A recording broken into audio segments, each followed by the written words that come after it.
Karen destroyed playground sign, fined $110,000 and replaced it. The playground was silent, an eerie hush where laughter once echoed.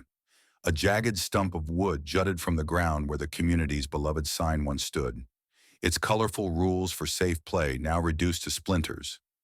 Karen stood there, smirking, as if she'd won some invisible war.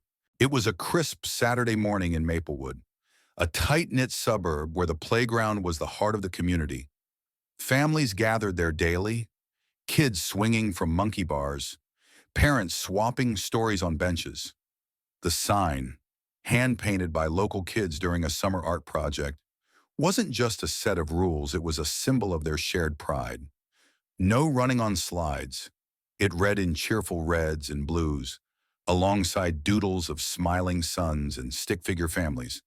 For years, it had stood as a quiet guardian of the space, until Karen Miller, 42, was the kind of neighbor who made you lock your doors even when you weren't home. She'd moved to Maplewood 6 months ago, her sleek SUV and designer sunglasses screaming outside her.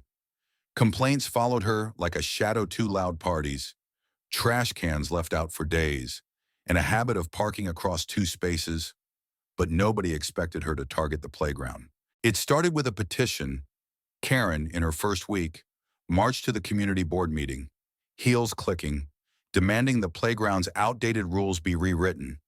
Kids need freedom, not restrictions, she declared, ignoring the fact that the sign's rules like no shoving or throwing rocks kept everyone safe. The board, led by soft-spoken librarian Emma Torres, politely declined. The sign was a community treasure, they explained. Karen's face tightened, her lips curling into a smile that didn't reach her eyes. "Fine," she said. "I'll handle it myself."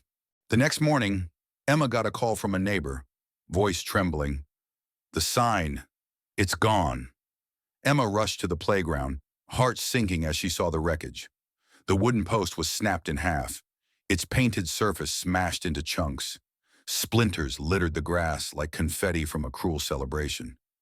Parents stood in clusters, whispering, while kids stared, confused. Emma's daughter, Lily, clutched her hand. Who would do this? "Mom," she asked, her small voice breaking. Word spread fast.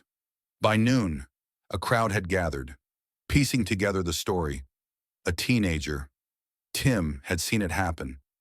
He'd been biking past at dawn when he spotted Karen near the sign, a sledgehammer in hand. "She was swinging like she was chopping wood," he said, wide-eyed.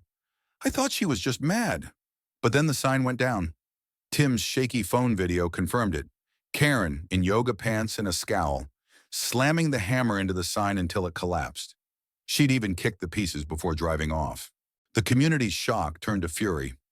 Emma organized an emergency meeting that evening in the community center, a squat brick building packed with over 100 residents. Voices overlapped in outrage. "That sign was our kid's work," shouted Maria, a single mom whose son had painted the blue border. "She's got no right." Others nodded, their anger fueled by Karen's audacity. But Karen wasn't there. She'd ignored the meeting invite, leaving a voicemail claiming she was out of town. Then came the twist nobody saw coming. As the meeting grew heated, a quiet voice spoke up from the back. It was Mr. Delaney, the elderly groundskeeper who'd tended Maplewood's parks for decades. He shuffled forward, holding a crumpled piece of paper. "I found this in the trash by her house," he said, voice quivering. It was a printed email from Karen to a local contractor, dated a week before the vandalism. "Need a new playground sign? ASAP, modern design, no kid scribbles. Budget $5,000. The room fell silent. Karen hadn't just destroyed the sign, she'd planned to replace it with her own vision, erasing the community's heart without a second thought. The revelation lit a fire. Emma, usually reserved, slammed her fist on the table. "She thinks she can bulldoze our history," she said. "Not on my watch." The community rallied, filing a police report for vandalism and contacting the town council. Karen's act wasn't just petty, it was a crime. The sign, valued at $10,000 due to its craftsmanship and sentimental worth, carried a hefty penalty for destruction.